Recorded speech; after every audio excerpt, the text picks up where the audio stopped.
Earlier, I spoke to State Department Principal Deputy Spokesperson Tommy Pigott about the Trump administration's foreign policy. Here's what he said. It has been a critical year for the president's foreign policy, which we know is anchored by the core tenet of achieving peace through strength. Can you talk about how the administration views his policies, which are the most impactful so far? Well, I think part of what we need to look at is the progress that's been made from the previous administration. And there's a couple key areas I think that are really worth highlighting. The first is border security. The fact that we went from the worst border crisis in U.S. history to the most secure border in U.S. history under President Trump. From the State Department's perspective, that comes into visas, visa security being part of border security, who we're letting into our country.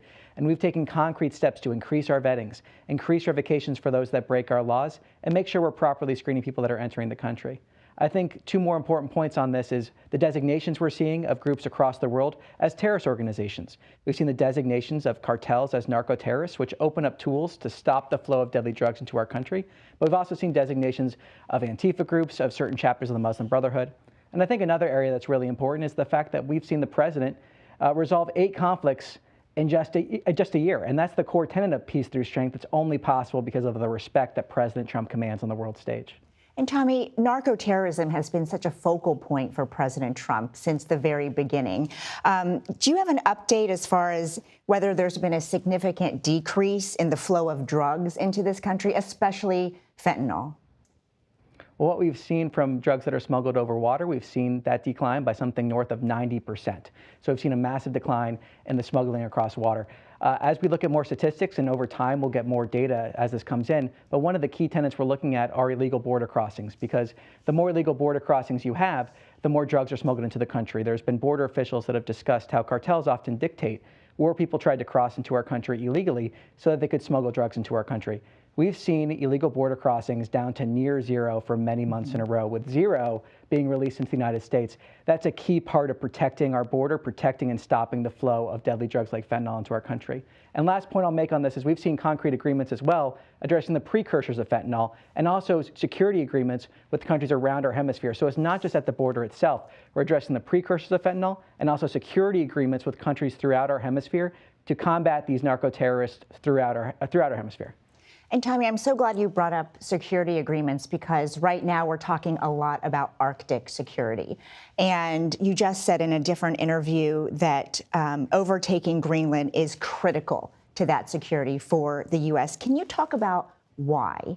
Because there are already treaties, already military relationships and agreements in place.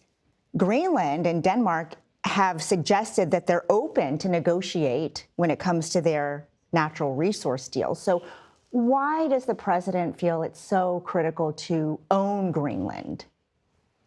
Well, the president's outlined the rationale very clearly in the sense of the capabilities that we have as the United States to protect Greenlanders, protect the United States, make for a stronger NATO. He's outlined very clearly the importance of Arctic security regarding the encroachment of countries like China and Russia, and also the importance of Greenland when it comes to the Golden Dome and addressing modern threats that we're facing as a country. Fundamentally, I think this is connected in many ways to the discussion President Trump had regarding increasing defense spending to 5% of GDP with our allies. We need to have these hard conversations with allies in order to have that security we need to see. And this is part of those conversations, the president indicating he'll have them at Davos as well. And fundamentally, when the president brought up that increasing NATO defense spending to 5%, we saw countries step up. And so the president has done more for the NATO alliance than any president in history in terms of revitalizing that alliance and seeing the defense spending from our allies that we need to see.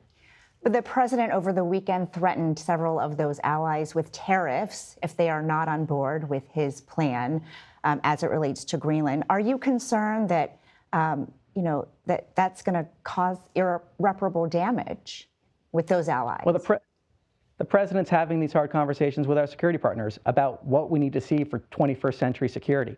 And who else can you have conversations about security than your security partners? Those are key people we need to have these conversations with. And the president is clearly doing that. We're seeing diplomatic engagement. And the president has had tariffs be a very important tool in terms of rebalancing our trade, in terms of addressing fentanyl, as we were previously discussing. The president has had tariffs be a very important part of this foreign policy, and we've seen concrete results come from those tariffs. And has the U.S. exhausted all those diplomatic channels with Denmark and Greenland before, taking any action to try to own Greenland?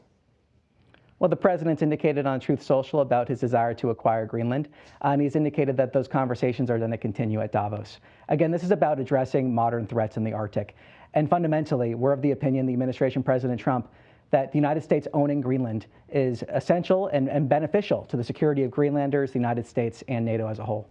And is it the only way to achieve the security that the president believes is critical to the U.S. in the Arctic? Well, the president's outlined very clearly the rationale for acquiring Greenland, the abilities that we'd be able to have there. He's many times over the last few days outlining that rationale very clearly. And it's clearly something that if we had Greenland, if we owned Greenland, it would definitely be beneficial to the United States and, like I said, our alliance as a whole. And really quickly, while I have you, is there an imminent threat that the U.S. has identified from Russia or China? Because he continues to state that as one of his top reasons. Well, President Trump, as you just said, has discussed this, talking about the encroachment of China and Russia, the essential security or the essential part of our security that the Arctic plays to address these modern threats. Time and time again, the president identifies these threats, and oftentimes his critics say, oh, that's not a threat, or you're going around about it the wrong way. And time again, the president's been proven correct. We saw that with the 5% defense spending. We saw that with the border. We've seen that with the peace deals he's negotiated around the world. We've seen the president deliver on his promises. He's identified a threat here, and he's determined to solve it. Well, Tommy, I have many more questions for you, but unfortunately, no more time. But thank you so much for joining us today. Thanks for having me on.